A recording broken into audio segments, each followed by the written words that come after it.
Olá pessoal, sejam todos muito bem-vindos a mais um episódio do nosso Pod Saúde Pi. Aqui você encontra muito conteúdo importante. Aqui no nosso canal já temos muitas entrevistas com médicos profissionais de saúde que trazem temas que são relevantes e úteis para o seu dia a dia.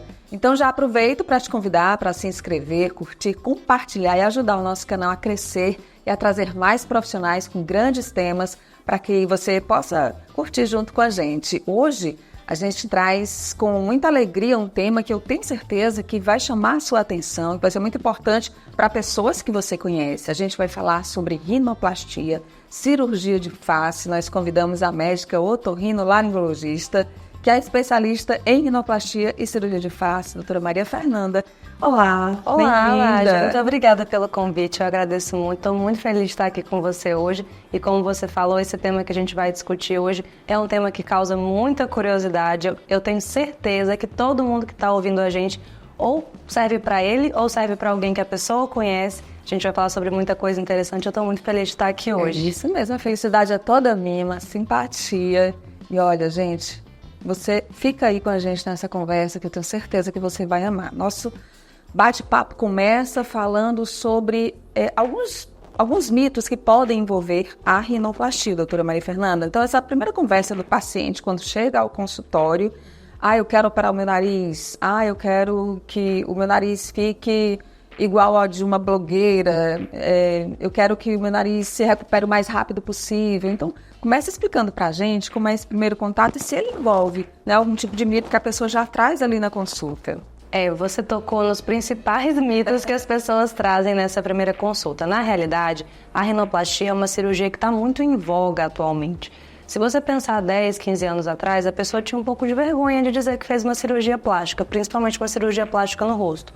Hoje em dia, a gente vê o diário da rinoplastia no Instagram. As pessoas não só fazem a rino, como postam a foto logo depois da cirurgia, às vezes ainda inchada, com roxinho, e vão acompanhando tudo nas redes sociais.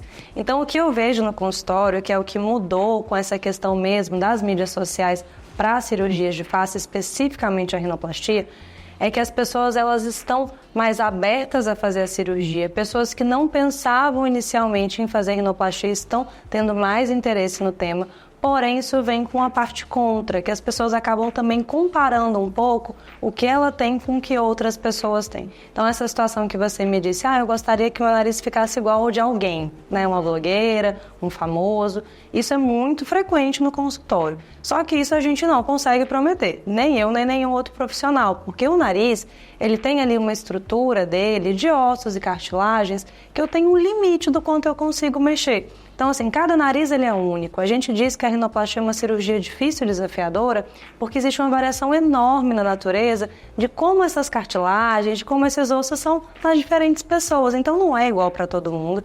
E eu não consigo fazer o mesmo nariz em todo mundo. Então, isso é uma coisa que, quando o paciente vem com essa queixa, enfim, com essa demanda, com esse desejo, eu já explico, poxa, olha, eu vou te mostrar talvez narizes semelhantes ao teu caso, o que eu consegui fazer para você ver se te agrada. E daí eu mostro meus casos naquela particularidade daquele paciente. Às vezes o paciente ele não gosta porque tem aquele ossinho no perfil, e isso é um caso completamente diferente do que a pessoa que tem a ponta muito bolinha, que é diferente de quem tem uma pele muito fina e é diferente de quem tem a pele muito grossa. Então essa coisa do se comparar é complicado na rinoplastia, mas a gente vai desconstruindo esses mitos nas consultas, né? E a segunda coisa que você acabou me perguntando da recuperação rápida. Gente, assim, isso é uma coisa que eu acho que é uma crítica que eu tenho às mídias sociais de modo geral. A gente não posta as coisas que a gente não gostaria que os outros vissem, a gente só posta o que a gente quer que os outros vejam. Então, aquela pessoa que inchou mais, que ficou mais roxa, dificilmente ela vai compartilhar nas redes sociais. Já aquela pessoa que recuperou muito rápido, aquilo ali está no Instagram dela. E isso depende de paciente para paciente. Porque depende de paciente para paciente, depende do procedimento. Não é receita de bolo. Não é receita de bolo. É uma das cirurgias mais complexas dentro da cirurgia plástica. Tanto que rinoplastia, se você for conversar com... Pegar assim, poxa, a Sociedade Brasileira de Cirurgia Plástica Geral. vai ter pessoas que não querem mais fazer essa cirurgia, que não fazem, porque a cirurgia é uma cirurgia tão complexa, que envolve tantos detalhes, que tem gente que prefere não fazer. Existem profissionais que são habilitados e especialistas em rinoplastia e conseguem entregar bons resultados, mas é tão variável, Nádia, varia muito do que foi feito na cirurgia, do paciente, cada recuperação é uma, e a gente não promete essas coisas, mas às vezes quando o paciente vai lá só na mídia social, ele acha, né, que ele pode ter assim, poxa, aquela paciente ali com 7 dias não estava nada roxa, o nariz já estava perfeito, não tinha inchaço nenhum, é muito legal quando isso acontece, mas não acontece desse pós-operatório. Esse pós-operatório também é variável, né, a gente já disse aqui, mas em regra, é um pós-operatório tranquilo? Sim, é um pós-operatório tranquilo, e isso é uma coisa que eu também vejo, que tem uma quebra de expectativa de alguns pacientes, porque todo mundo espera que vá doer, isso é 100%. Os pacientes já vêm com medo da dor que vão sentir no pós-operatório. Mas aí não dói. Não tem dor. Não tem dor. Não dói nada. Gente, eu já fiz rinoplastia, né? Eu já fiz rinoplastia, mas não dói mesmo. Não dói. Não. E aí isso é uma coisa que surpreende, não surpreende? Você, como a sua experiência de paciente, você não pode dizer isso? Sim, você acaba de dizer, é uma cirurgia das mais complexas. Sim. Pós-operatório que não dói. Que não dói. E aí, assim, essa é a primeira coisa que eu acho que hoje em dia, porque tá se falando muito, até que tem uma outra pessoa que já conhece alguém que fez, então sabe que não dói mesmo. Mas para quem não conhece ninguém que fez rino, já chega, doutora, eu vou ficar muito mal, não vou do pós-operatório, e é mentira. Pós-operatório é super tranquilo. Eu é que vou cortando as asinhas dos meus pacientes depois, falo, olha, veja bem, você tá super bem, mas não se expõe ao sol, tem que ficar mais quietinho, senão vai inchar mais. Vamos fazer tudo direitinho, pro seu pós-operatório tudo bem? Mas o pós-operatório em si é super tranquilo. Então vamos explicar, doutora Maria Fernanda, esse passo a passo desse pós-operatório, né? O que vai sentir na primeira semana, quais são as dicas para evitar complicações? Perfeito. Isso é uma coisa que eu sempre reforço. A primeira semana de qualquer cirurgia, a gente pede um repouso maior. Não é para ficar, ninguém tem que ficar entravado numa cama, mas não é, na primeira semana não é para estar rodando num shopping, para ficar batendo perna, pegar sol durante, assim, direto no rosto, porque a pessoa vai estar tomando medicações no pós-operatório, aqueles remédios de antibiótico para evitar uma infecção. Se a gente movimenta muito, vai inchar mais. E aí depois é uma frustração tanto para o médico quanto para o paciente, poxa, inchou muito, depois demora um pouquinho mais para ter o resultado final. Então, na primeira semana, apesar de não ter nenhuma dor, a pessoa tem que ficar um pouquinho mais quietinha em casa. Não é férias, viu, gente? Não é férias. Eu só, assim, eu libero o pessoal do home office depois do 4º dia. Se for só home officezinho tranquilo, os 4 primeiros dias ali só para recuperar da anestesia, depois pode trabalhar de home, mas para quem vai presencial eu não libero, eu só libero depois de 7 dias mesmo. O inconveniente é que a primeira semana o nariz fica mais entupido, porque a gente mexe, né, quando a gente faz a rinoplastia, a gente vai mexer por dentro do nariz e por fora. Isso que a gente mexe dentro gera inchaço interno, que isso já faz apertar um pouquinho mais a respiração, e a gente coloca curativos internos para segurar tudo que a gente fez, né? E aí esses curativos internos, normalmente a gente tira com 7 dias. Quando tira os curativos, é uma delícia. É um alívio. Meu Deus, estou respirando novamente. Eu acho que esse é o principal desconforto da primeira semana. É a questão respiratória. Se adaptar naquele começo e ficar fazendo uma respiração só pela boca. Isso, exatamente. Aí depois tira o curativo, a respiração já volta ao normal. E tem alguns cuidados, né, que vão ser feitos ali de lavagens nasais, que eu explico para o paciente como que tem que ser feita, para ir soltando as casquinhas, as crostinhas do pós-operatório de uma maneira delicada. Como que é feita a higienização dos pontos, porque as pessoas, às vezes, estão operadas e têm muito medo de tocar no nariz, muito medo de mexer no nariz. Mas precisa ser limpo, né? Como qualquer outro local cirúrgico, medo, assim, né? Eu achava que se eu sorrisse, ia quebrar tudo. Ia sair tudo do lugar. As pessoas acham que se mastigar muito, vai sair tudo do lugar. Se for passar a pomadinha de um jeito errado, vai sair tudo do lugar. E não é assim. A gente explica justamente para a pessoa entender que, dentro de um certo limite, podem ser feitas algumas coisas. E o curativo, né? Que fica na primeira semana, aquele curativo mais rígido por fora, que ele em si não dói, não causa dor, mas é diferente a sensação de estar com aquele pezinho do curativo externo aqui na parte de fora do nariz. O resultado final dessa cirurgia você vê com quanto tempo? Eu sempre explico, Nádia, que é como se fosse uma linha do tempo. O primeiro mês o nariz oscila demais por conta do inchaço. Então, no primeiro mês, assim, tem um sonho de realizar uma rinoplastia. Vou fazer um mês antes do meu casamento? Não, tá? Isso eu não recomendo mesmo. Porque o primeiro mês o nariz ele oscila muito. Tem pacientes que com 3 semanas já estão com resultado belíssimo, mas isso é variável e eu não posso prometer. Depois do primeiro mês até o 3º mês, a oscilação do inchaço já é bem menor. Então, com 3 meses já temos um resultado legal. Então, do tipo, quero realizar uma rino antes de um grande evento, eu acho que aí 3 meses seria uma antecedência legal. Agora, resultado final, que já não se modifica depois de 1 ano. Até que idade é aconselhável fazer uma cirurgia plástica? Limite de idade Limite mesmo? de idade não tem? Não tem. O idoso pode fazer? Pode fazer. Não tem nenhuma contraindicação para o paciente idoso fazer Agora, rinoplastia. para o adolescente. Aí, para o adolescente, a gente diz que a questão é só que tem que ter tido o crescimento completo da face. Então, a menina que já teve aquele estirão, aquele puxo, né? Aquela coisa de esticar, de crescer tudo que tem que crescer. E teve lá a primeira menstruação com 12 anos e já cresceu tudo que tinha que crescer, a partir dos 15 eu já opero. O menino, normalmente, eu espero até os 16, porque normalmente esse estirão do menino é um pouco mais tarde. E aí, assim, se a gente mexe no septo nasal com a criança adolescente que não cresceu tudo que tinha que crescer, a gente pode ter um problema no futuro. Então, é 15 a 16 anos, sendo que tem variações. Porque, assim, até saiu um caso na mídia, né, da filha lá do Roberta Justus, que fez com 14 anos. Ela tem uma malformação de face, uma situação especial, e ela fez com 14 anos, mas nesse contexto, porque era um caso bem, assim, bem mais delicado, e ela já tinha passado por esse processo de primeira menstruação, interrupção de crescimento. Mas isso é exceção, normalmente a partir dos 15. E essa demanda, porque é o paciente que chega já com diagnóstico, né? Sim, claro. Eu quero operar o nariz. Eu não indico o nariz de ninguém, quem indica é o paciente. Eu não vou falar na rua, poxa, teu nariz é feio, vamos operar de maneira nenhuma. Acho inclusive isso grosseiro. Existem narizes que, enfim, tem a giba lá, tem um calombim, e é da família. A pessoa ama ser daquela maneira, e ela ama ter aquele nariz, e não está indicado. Agora, o que se incomoda o paciente, é ele que indica para mim. No caso do adolescente, é geralmente o adolescente que está incomodado, Sim, ou a queixa vem do familiar, da mãe? Normalmente vem do próprio adolescente. E até uma coisa interessante, Nádia, que normalmente que a gente vê alguns profissionais trabalhando da seguinte maneira: uma adolescente de 15, 16 anos procura para fazer rinoplastia e eu vou fazer nela um nariz assim que seja condizente com essa faixa etária. O que eu não concordo tanto, eu acho assim, eu penso, poxa, uma menina de 16 anos, talvez ela tenha aquela estética que ainda não está no apuro final. Imagina quanta maturidade que a gente tem ao passar para a idade adulta. Eu acho que, poxa, até uns 20 e poucos anos aí, é difícil a gente dizer que o ser humano de fato já é um adulto. Tem essa questão da maturidade que realmente... Que é uma fase que é muito hormônio, que você também não sabe. Você está se descobrindo, todo mundo já passou por isso, todo mundo passou pela fase da adolescência e sabe o quanto aquele mix de emoções e como os sentimentos variam. A gente acha uma coisa super legal numa semana, na outra semana já não acha mais.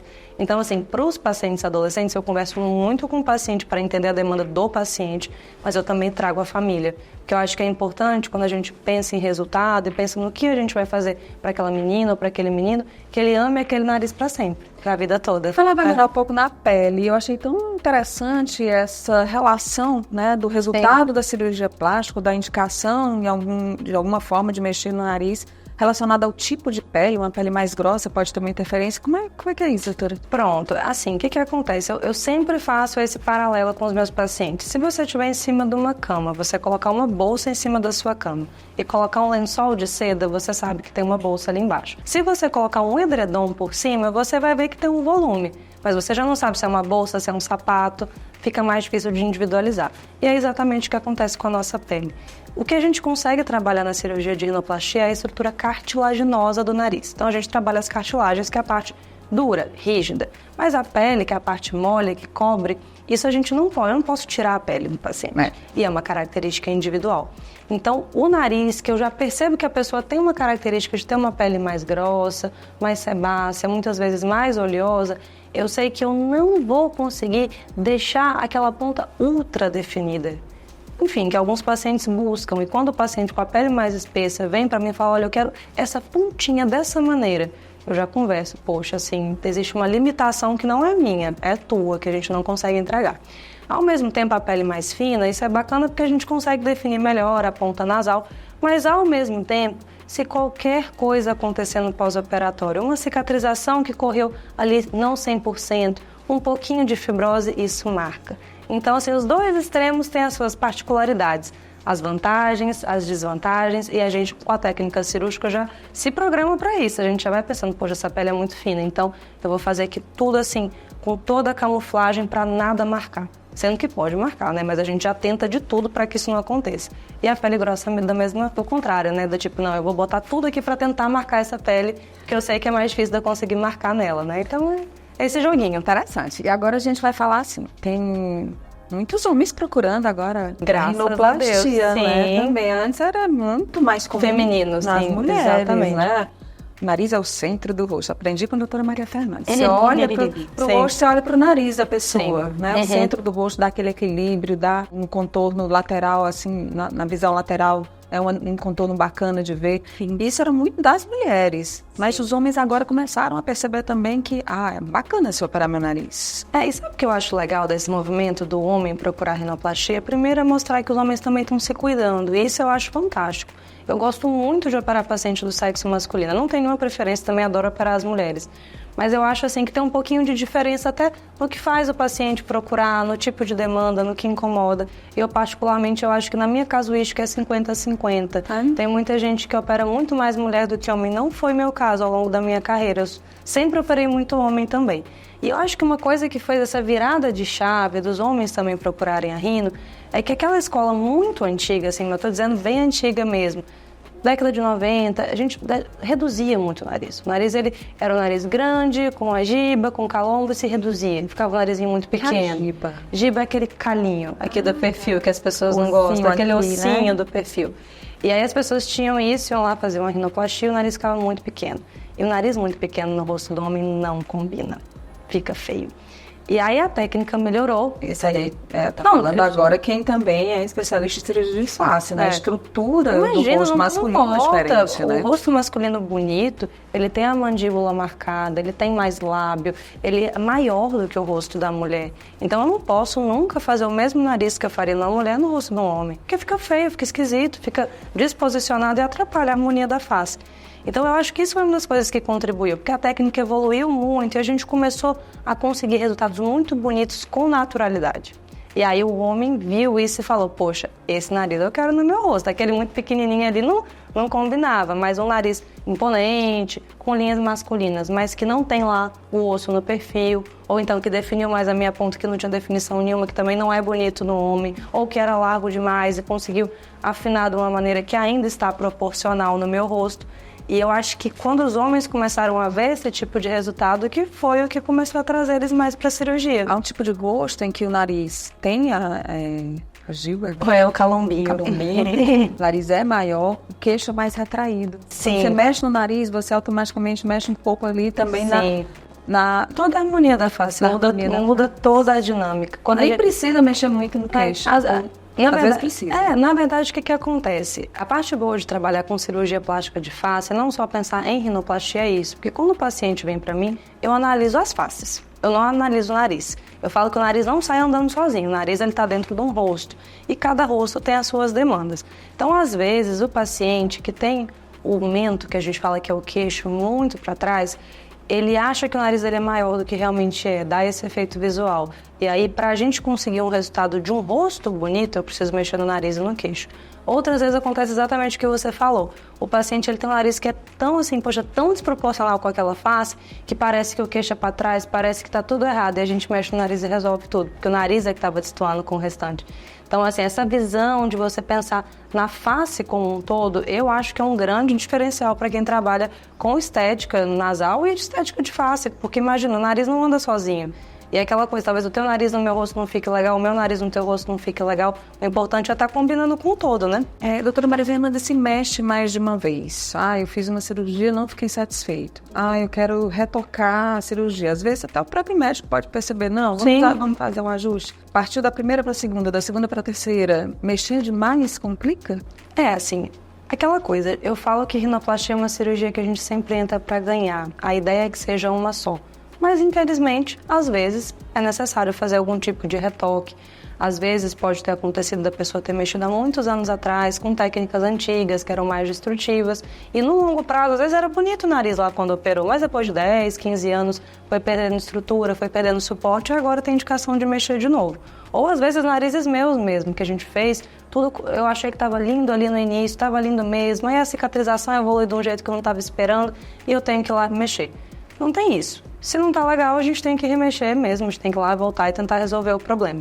Mas, infelizmente, cada vez que a gente mexe novamente no nariz, a gente adiciona um pouquinho mais de risco cirúrgico. No sentido de que um tecido que já foi mexido, já foi modificado, ele tem um tecido de cicatrização, que não é o tecido original do nosso organismo. E é um pouquinho mais difícil da gente conseguir prever com exatidão como é que vão ser os próximos passos depois da gente mexer. Então, assim, se for necessário ser feita uma revisão, um retoque, está indicado, a gente faz isso de rotina, todo mundo que opera nariz trabalha com isso, mas são casos que a conversa com o paciente é mais importante ainda, para tentar entender e mostrar para o paciente até onde a gente consegue chegar, o que a gente não consegue prometer. Então é uma conversa mais delicada, eu acho. Você falava das técnicas, né? Das técnicas dos anos 90, no início dos anos 2000. O que modificou na técnica? Qual foi a evolução que traz hoje mais naturalidade para o paciente, que traz mais certeza para o profissional, né? O médico que está operando, de que essa técnica é muito boa para garantir o resultado que o paciente quer, e especialmente a longo prazo, ficar sem mexer mais no nariz. Exato. Não, mas assim, mudou tudo. Lá na década de 80, década de 90, a cirurgia ela basicamente consistia em retirar tecidos. Retirar excessos, retirar cartilagens, e era feito muito pouco trabalho em reconstrução. Então essa coisa do retirar o que está em excesso funciona no curto prazo, não é que os narizes ficavam em si feios, só que no longo prazo o nariz sentia falta dessas estruturas que saíram porque não tinha sido feito um trabalho de reconstrução das mesmas. Aí o que foi se percebendo? Não é que os colegas que operavam lá atrás eram maus profissionais, era o que tinha disponível, né? Foi com os problemas que a medicina evoluiu. Os próprios colegas, assim, pessoas sérias que trabalhavam dessa maneira, que foram vendo, poxa, mas o meu paciente 10 anos depois não tá legal, eu vou ter que fazer alguma coisa diferente. E a técnica da rinoplastia, ela evoluiu muito nos últimos 20 anos. Eu acho que, assim, eu tenho desconhecimento, da minha área, pelo menos, de alguma cirurgia que tenha mudado tanto nos últimos 20 anos como a rinoplastia. Porque a gente foi percebendo essa dinâmica da evolução do nariz no longo prazo e entendendo onde é preciso reestruturar, onde é muito importante eu reconstruir, o que de fato eu posso tirar que não vai ter problema.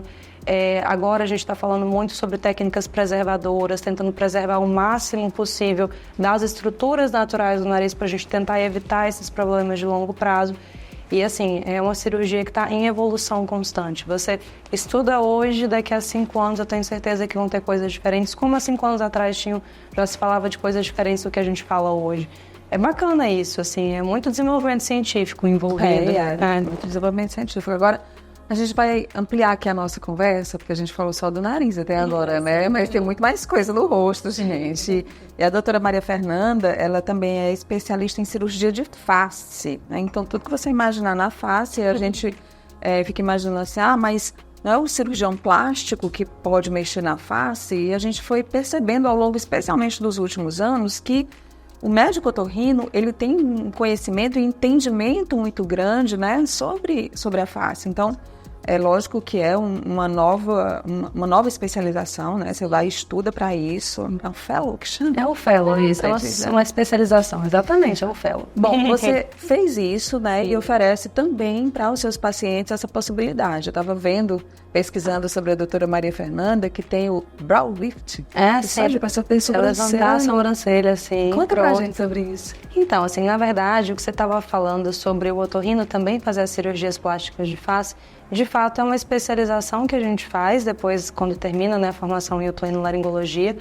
E isso começou a acontecer porque, de fato, a anatomia da face é uma anatomia extremamente complexa. A face realmente é um grande desafio para o cirurgião, porque é uma anatomia muito complexa. E nós, da otorrino, a gente acaba trabalhando muito com essa anatomia em situações, assim, muito adversas, para tratar tumores, para tratar coisas muito graves.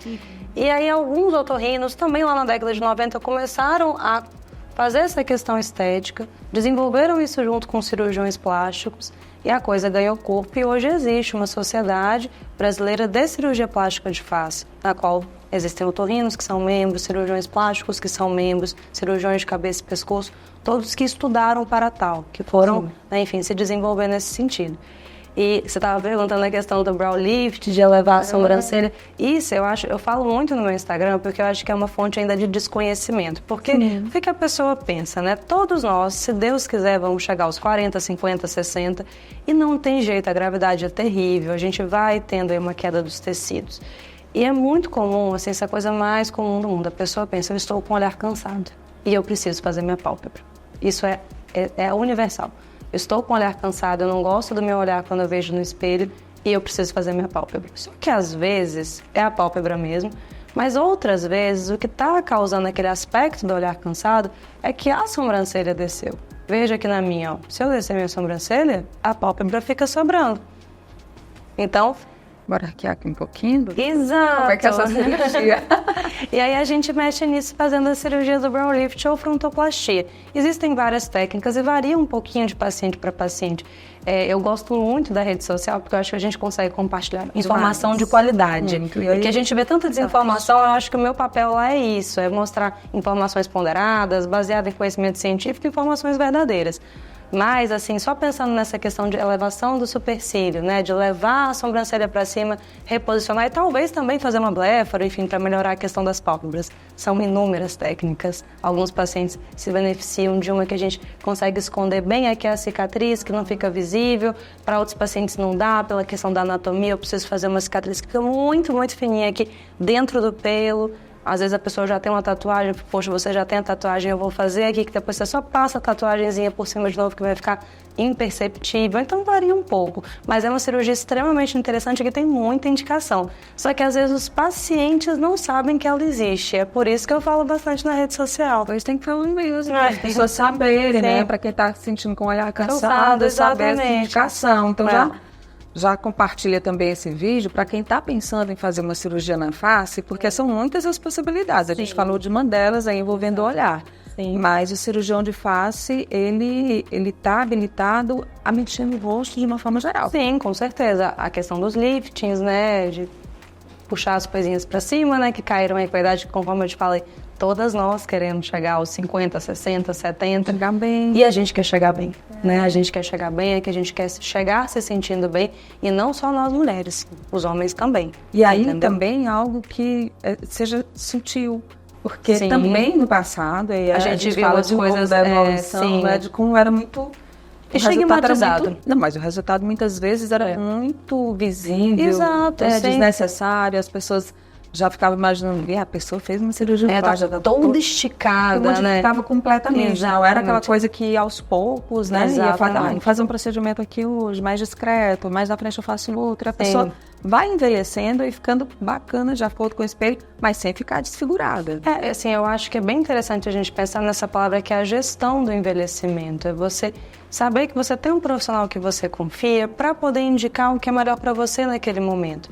Realmente, as técnicas cirúrgicas em cirurgia plástica de face, elas evoluíram bastante. A rino é exponencial, mas até, por exemplo, as questões dos liftings, mudou a técnica. Antigamente, a gente puxava só a pele, ficava aquela coisa plastificada, olhava na rua, poxa, essa pessoa operou com certeza. Ninguém quer isso.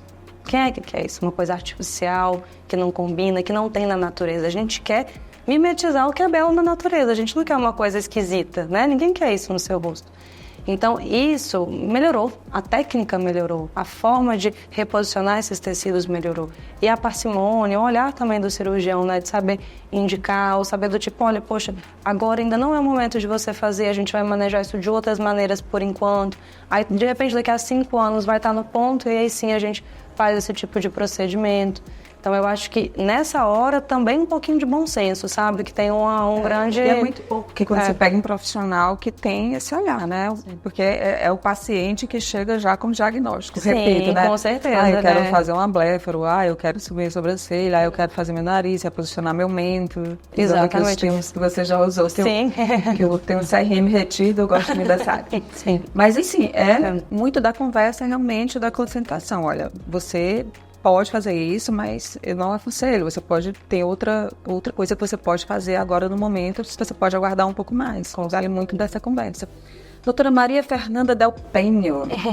Esse Del Penho era Penho. É antigo espanhol, mas a doutora Maria Fernanda é mineira. E tá parando no Piauí. Pois é, menina. Essa história é curiosa. Não, que bom. Eu tô muito feliz aqui. Eu me mudei esse ano. Eu ainda sou uma piauiense muito nova, muito jovem aqui no Piauí. Mas eu sou mineira mesmo, assim, eu tenho uma história... Mineiro, de onde? Eu sou de Muriaé. A minha cidade é do interior, próximo a Juiz de Fora, na zona da Mata Mineira. Mas é uma cidade de 100 mil habitantes, então é uma cidade muito grande. Eu vejo que aqui é raro alguém que conheça a minha cidade quando eu falo que sou de lá. Mas eu tô fora da minha cidade já tem muitos anos, assim.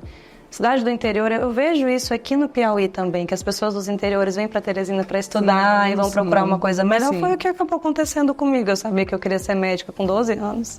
Com 14 anos eu já estava indo para outra cidade para estudar, outra cidade em Minas, bem próxima da minha. Como o pessoal do interior vem aqui para Teresina, porque tinha um ensino médio legal. Aí fui fazer minha faculdade de medicina no Rio de Janeiro. Fui para o Rio de Janeiro com 17 anos, bem jovem. Nossa. Morei 6 anos no Rio, fiz lá medicina na UFRJ. E depois fui para a USP fazer minha residência em otorrino. Conheci meu esposo, que é piauiense. E aí me apaixonei. Aí o amor trouxe. E ele me convenceu. Para o Piauí. E assim eu cheguei no Piauí, mas essa é uma versão bem assim simplificada da história, mais ou menos por aí. Olha, ela é casada com o Flávio Santos Filho, não é? Sim. É uma família de otorrinos. A gente conversou outro dia aqui com o Flávio Santos pai. Pois é. Uma história belíssima. Que eu tenho assim uma admiração irrestrita pelo meu sogro, que é uma pessoa assim fora da curva, em todos os sentidos. Pessoa, profissional, ser humano. É um daqueles que só tem de vez em quando no mundo, sabe? Ele é uma pessoa fenomenal. Assim. Bom, eu conheço ele há mais tempo que você, mas não tenho o convívio que você tem, mas como profissional que conhece, como paciente que fui e sou do Flávio, né? Essa conversa que a gente teve aqui no podcast também foi fantástica. Mas, enfim, voltando, tá numa família cheia de otorrinos. Cheia de otorrinos, sim. Quando tem a reunião do final de semana para discutir caso, ninguém quer falar da profissão. Às vezes tem um pouquinho de tudo, mas o pior é que na família todos nós somos otorrinos apaixonados. A gente ama o que faz, cada um tem uma área, né? O meu sogro e o meu esposo, eles fazem otologia, que é a cirurgia de ouvido. Todo mundo faz tudo, né? Mas é a especialização deles. A minha cunhada faz otorrinopediatria, que é a Mariana, e eu faço plástica. Então, às vezes, eu vejo, nossa, mas eu vi um caso ali de otologia que eu queria discutir com vocês. Eu converso com a minha cunhada conversa comigo. Então, é uma troca muito legal. E a gente ama a nossa profissão. E a sogra da então, e a sogra é fono. Ela que às vezes fica, vocês estão falando coisa de médico demais. Vamos voltar a conversa para outro canto aqui. Mas a gente conversa muito sobre otorrino também. Bom, você está há pouco tempo aqui no Piauí, né? Mas tem esse histórico já tão bacana de acompanhar esses pacientes, de ter a sua clientela que está lá no consultório. É sempre muito bom. Ela falava sobre as redes sociais, a gente acompanhar os vídeos da doutora Maria Fernanda, e muito bom sentir também a segurança, né? Apesar de muito jovem, a gente, pelo histórico aí de estudar no Rio de Janeiro, depois da USP, né? A USP é um grande centro, acho que o maior da América Latina, quando a gente fala de educação, né? Sim. E aí você conheceu seu esposo lá... Aí, casaram logo lá? Não, foi assim, a história é engraçada. Isso aqui a gente gosta também. As curiosidades. Vamos. A história é engraçada, porque quando a gente passou para a residência juntos, a gente se formou no mesmo ano, na mesma época, em 2017 nós dois nos formamos. Então eu sou jovem, mas não sou tão jovem assim, que eu já estou quase 8 anos de formada agora. Aí pronto, a gente se formou, passou na residência juntos, mas ele foi para a aeronáutica. Ele ficou aquele ano fora, aquele ano que os meninos são obrigados a ficar lá no serviço militar. Aí ele foi, e eu comecei. Então, quando ele voltou, eu já estava no meu 2º ano de residência. E aí, assim, eu era R+ dele, eu estava logo na frente. Ensinei muita coisa para ele, aquela coisa, vem aqui, a dica é essa, faça desse jeito, faça assim, faça assado. Interessadíssimo em aprender, ele sempre muito interessado, estava sempre muito interessado. Estudiosíssimo. E a gente deu muito plantão junto no início da residência. E foi aí que o namoro começou. A gente começou a namorar com 3, 4 meses que o Flávio tinha entrado na residência. Foi bem no início mesmo. Aí foi aquela coisa, a gente foi se conhecendo, as famílias cada uma de um canto, a gente ficou um tempo assim namorando, se conhecendo, até que chegou essa, poxa, a gente tá bem sério mesmo, né? Vamos noivar, e agora? Pra onde a gente vai? E assim, eu em algum momento até cogitei voltar para Minas Gerais, mas a minha cidade lá é um pouco menor. Então eu sabia que eu não conseguiria manter o nível da medicina que eu estava construindo em São Paulo, na minha cidade, pelo menos hoje em dia ainda não conseguiria, por estrutura hospitalar mesmo. E aí o Flávio falou, não, vamos para Teresina. Poxa, lá você vai conseguir trabalhar super bem, eu vou conseguir trabalhar super bem, você vai ver, e eu também. E que assim, bom eu que você aceitou esse convite, quando chega aqui, bebe da água do Rio Parnaíba, não volta sai, lá. não volta nunca mais. Eu tô amando morar aqui, eu adoro o Piauí. Olha, é uma simpatia, né? Inteligente, preparada. Eu amei a nossa conversa. Querida, eu fico muito feliz pela oportunidade. Eu adorei conversar com você. Eu acho que a gente conversou sobre temas muito relevantes mesmo. Eu acho que essa nossa conversa com certeza vai ajudar alguém, não tenho dúvida disso. Ajudar muita gente. Vai ajudar muita gente. Muito obrigada. Foi um prazer obrigada receber aqui no nosso Pod Saúde Pi, tá bom? Tá joia, muito querida. Sucesso. Muito obrigada. Na sua carreira. Pra nós. E na vida também. Com certeza. Muito obrigada. É isso, gente. Eu queria agradecer também aos nossos parceiros que fazem o Pod Saúde Pi acontecer. Hospital Flávio Santos, Salos Telesaúde Humanizada, estão com a gente nesse projeto. E agradecer você que acompanhou essa conversa e te pedir para compartilhar, né? Quantas pessoas podem ser ajudadas de fato a partir dessa conversa aqui com a doutora Maria Fernanda. E aqui no canal, no Pod Saúde Pi, tem muitos conteúdos para você também curtir, compartilhar e se inscrever no nosso canal, tá bom? Um grande abraço para você e até a próxima edição do Pod Saúde Pi. Tchau!